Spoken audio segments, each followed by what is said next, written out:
Sports Entertainment is recorded live at twitch.tv/baldyandthebeast. Join us every Tuesday and Thursday at 9 p.m. Eastern Time and watch the matches right along with us. Hey, what's up, everybody? I'm Bront. I'm Willem. And we are Baldy and the Beast. Welcome back to another exciting episode of Sports Entertainment. Yes. Got it this time. Willem, what are we doing today? Today we are watching Sasha Banks versus Charlotte, Hell in a Cell from Hell in a Cell 2016. The first ever women's Hell in a Cell match. You know I wasn't about to fuck that up twice in a row. I was determined. Anyway, so then, like he said, this happened in 2016, October 3rd of 2016 to be exact, at TD Garden in Boston, Massachusetts. There were 16,119 people there. And the story was pretty simple. If you were watching at the time, you remember it. So a Clash of Champions, Charlotte beat Sasha to retain the women's title, which is a shock, he says jokingly. And then on October 3rd Raw, Bayley took out Charlotte's protege, Dana Brooke, backstage, and Sasha tapped out Charlotte to win her second Raw women's title. Yeah, I'm pretty sure on Raw that was with that gruesome scene where it was I think it was like a Falls Count Anywhere or something like that, and Sasha tapped Charlotte out through a guard or a railing up in the stands or something like that. I think you might be right, because that was brutal. Are you good? Well, this was also the time when I surrounded the start of Charlotte's pay-per-view streak. So they're doing really fucky things with the title that I'll get to in a little bit. But a rematch was set for this pay. I figure we get to it during the entrances. A rematch was set for this pay-per-view, and the next week Sasha issued the challenge for it to be a Heck in a Sec match, which Charlotte quickly accepted.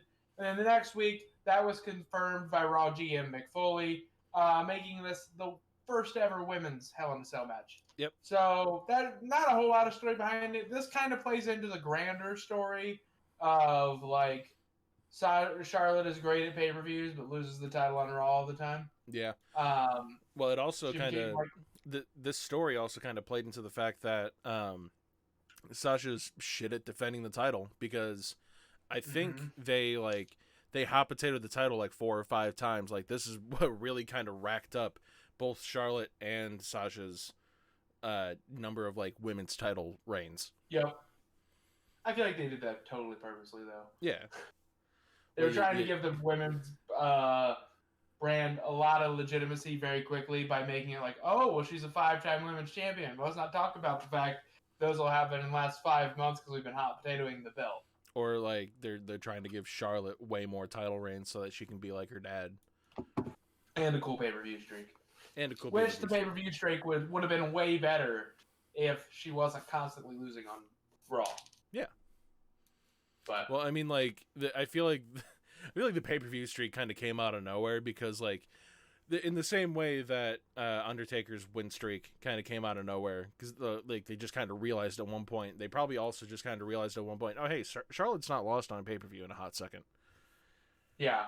Oh, she's never lost on a pay-per-view. Well, let's capitalize on that. Yeah. So, let's capitalize on this silence by going down the card. I'm getting better at these transitions. Nice segue. So, anyways, we started on the pre-show with a 6-man tag. It's 2016. I bet you can't guess who's in that 6-man tag.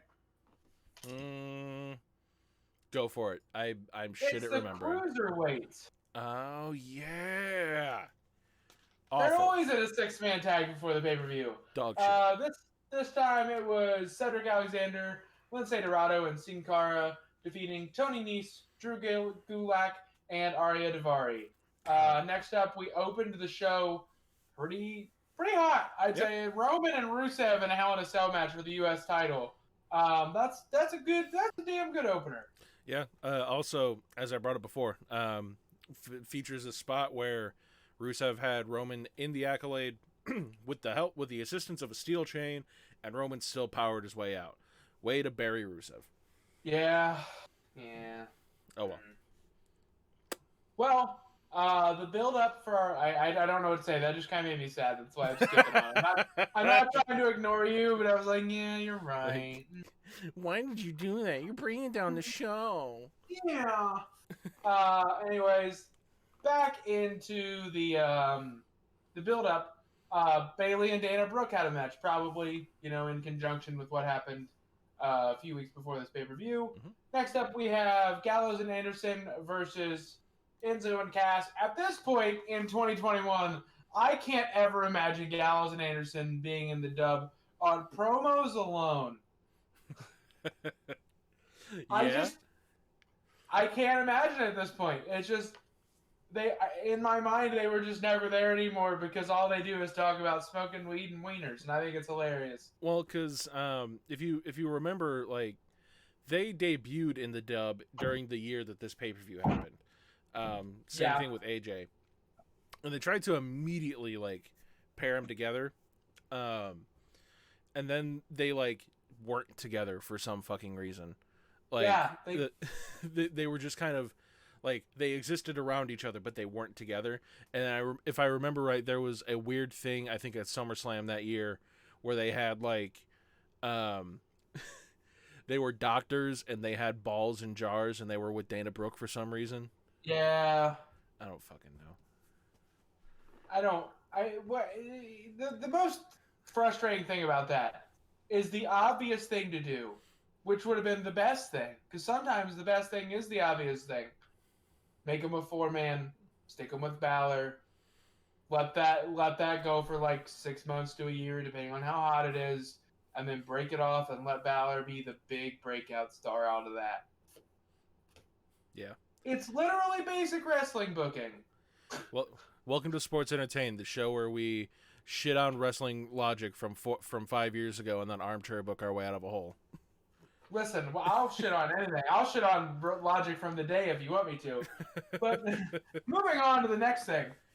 We had Kevin Owens in his great... I won't shit on this because this was legitimately good. Oh, yeah. This was in his run with Chris Jericho when Chris was helping Kevin keep the belt, and they had the Festival of Friendship, and that was all awesome.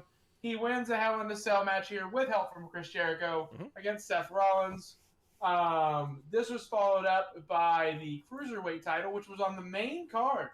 They must have just debuted it. Yeah, because they had the first Cruiserweight Classic probably like a month or two beforehand. Yeah. And they had like just debuted 205 Live.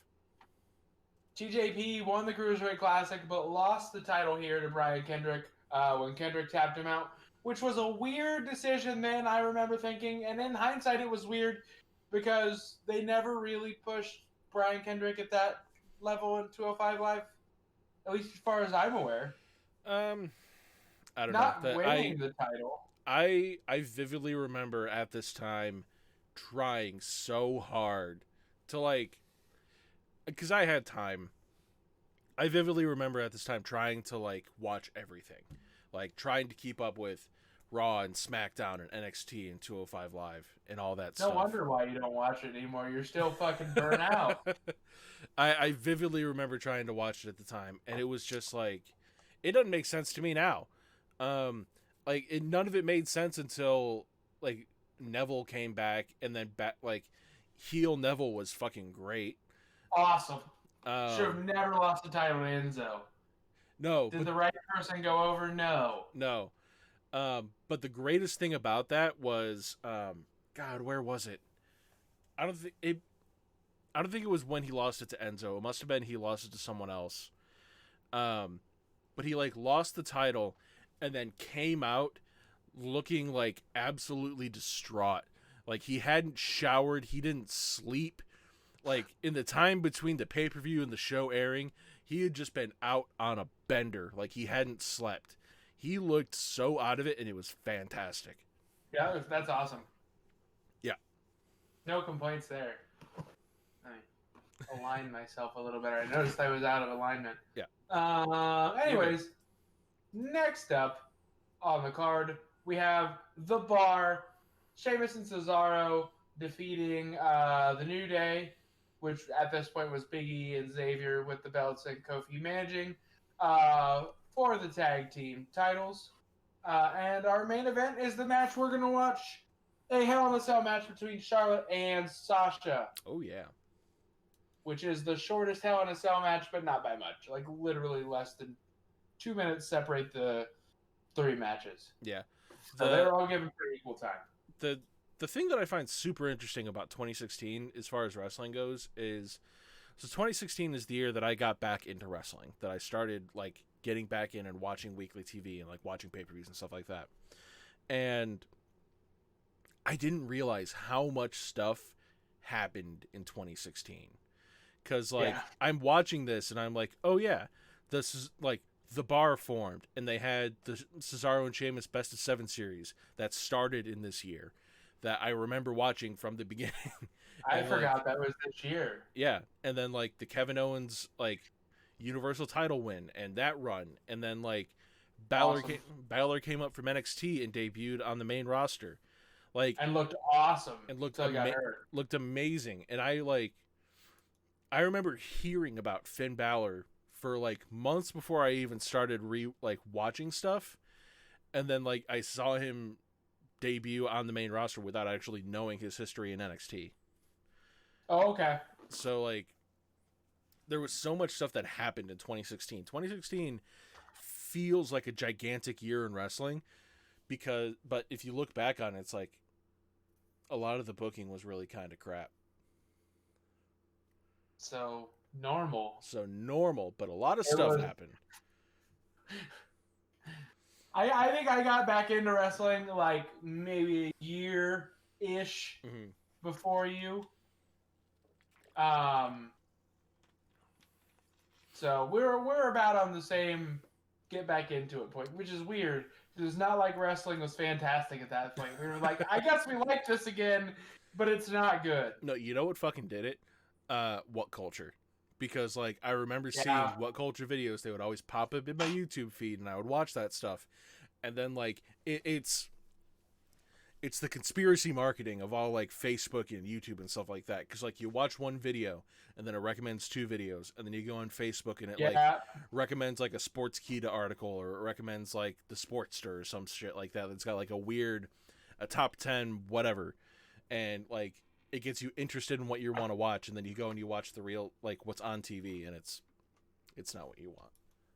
I think mine might have been What Culture too, but like really early What Culture. Like I'm pretty sure I found that with like 100K subs or less.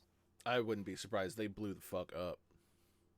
But I'm not trying to humble brag. I'm just like, it fits into my next sentence of I think I started watching again about 2014 time because I remember the Dean Ambrose Hell in a Cell. But that's kind of why I said it was early. But because I didn't want to sound like I was lying. Right. But anyways, let's go ahead and get into the match. Willem, if you want to do the countdown. Yes, if you are going to find this on the network, it is the very last tag to go into the match. Looking at it on the timeline, this match starts at 2 hours, 36 minutes, and 11 seconds. We talked a little long on the intro to this, so we're just going to go ahead and count it down. Once again, 2 hours, 36 minutes, and 11 seconds. Going to go ahead and count it down from 5, 4, 3, 2, 1... You wonder if what? I was gonna say I wonder if that was an intended botch, like if Charlotte was if Sasha was supposed to get Charlotte all the way over to the other side. Now Charlotte just kind of throwing Sasha onto the chair or onto the table, threw her twice onto the table. I think she was expecting it to break. Went into a natural selection for the 3 count, and that's the end of the match. I'm gonna stop it there because I don't mean to shit on the whole thing, but goddamn. Yeah. So, what's your hot tag on this? Oof.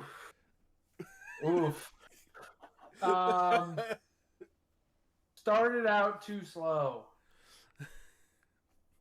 30-minute oof. I feel like the first segment was 30 minutes long. I know. I think that's part of the problem. Is I was lost. By the time we got to the match, I was already a little bored. Right. Okay. out of 5, how are you rating this match? We'll kind of go into like the spots of the match for the people watching on YouTube who didn't get a chance to watch live here on Twitch. If you haven't already, check us out on Twitch. What's your rating on this match? I give 2.5 stars. I want to give them more. They probably are better. Like, they definitely could have put on a better Hell in a Cell match. Yeah. This is not the best that they could do. I'm going like... I can't see... I'm going ahead. Like 2.25. Like... I can't see going above 2.5. Yeah, I'm going like 2.25. Like, I remember seeing this match live and being like, that was pretty good. Wasn't terrible. Like, the finish I thought was a little weird, but like I thought the rest of the match was fine. Watching it now, God... Maybe we just expect a little more from them now. Like, we've seen them do a lot better. This would have been, they were still relatively newer. Right. So I don't know. For those wanting to watch the match later down the line, or if you didn't watch us live, the match started off with, or if it's been a minute since you've seen this match. So the match started off with both women in the ring, and before the match can even start, the cell is coming down. And Charlotte attacks Sasha, throws her out of the ring, and they do some outside of the cell spots for a solid 15 minutes. Like, they start climbing the cell, pounding each other's face off the side of the cell. They come back down the cell. Charlotte hits a powerbomb on Sasha through the announce table on the outside. They kind of fight their way back to the front, and then like something happens to Sasha, and then the ambulance people come out, and they try to cart Sasha to the back, and it's from just that power bomb off the table. Probably from the power bomb off the table. They try to wheel Sasha to the back. Charlotte's in the ring, jaw-jacking to the crowd, saying like, "I'm the winner. This is my title. Give me the title." Also, not how that would work, because since the match never started, it just would have been ruled a no contest, and Charlotte would have won, but not gotten the title. Well, okay, so to be fair, what they did, since the match hadn't started yet, they said that because, like, Charlotte won because of Sasha's forfeit, which is not also how you win the title. You have to win via pinfall or submission. If Sasha just decides that she's going to forfeit, she still retains the title. She just lost the match. Yeah. That's not how that works. And then, like... So as the ref is giving the title to Charlotte, sorry, I didn't mean to bump the mic there. The ref is trying to give the title to Charlotte. Sasha gets mad, gets up, fires up, gets in the ring, and then the match just kind of goes on and on and on and on and on and on. And there's no real story to the match. There's not a story being told in the ring. They're just kind of beating up on each other. It's kind of like they move and beat and they move and beat, and they trade back and forth. Do some cool spots. I'm not gonna take that away from them. They have a couple cool spots. The Meteora off the side of the cage was really neat. Meteors into the cage. There are a couple brutal things in this match. But going on to the end of it, it's slow going. Like there's spot, and then like they have to rest, and then there's a spot, and then they have to rest. And not to say that I could do any better. I would do a spot, and then I would be out of the match for 3 days. But and that spot would be like me swinging a chair or some bullshit, and I'd be like, "Fuck, I'm tired." It's like, oh my god, woo! Really? You guys do this for a living? Woo! Yeah, I need a break. Tag out. Give me a partner. Like I'm done. Send me home. Can I be your mouthpiece now? But the match just kind of plods on. There's not a lot of great in the match. There are a couple neat sequences, couple neat moves, but it's a half an hour segment for a match that probably could have gone 15 minutes. And like you said, or like we said before, if the crowd was more into it, this probably wouldn't have been a problem. Oh yeah. Another thing to note, as Braun just pointed out, so this was in Boston, which is Sasha's hometown. Crowd was fucking dead. Whole match. Like, the only time that the crowd came alive was when Sasha hit the Three Amigos and then went for a frog splash. They came alive for a second and then it was dead again. Like, no crowd interaction. I don't know what. I feel like the match could have been better if there was more crowd interaction, because they just kept going spot after spot after spot to try and pop the crowd, and the crowd did nothing. Yeah.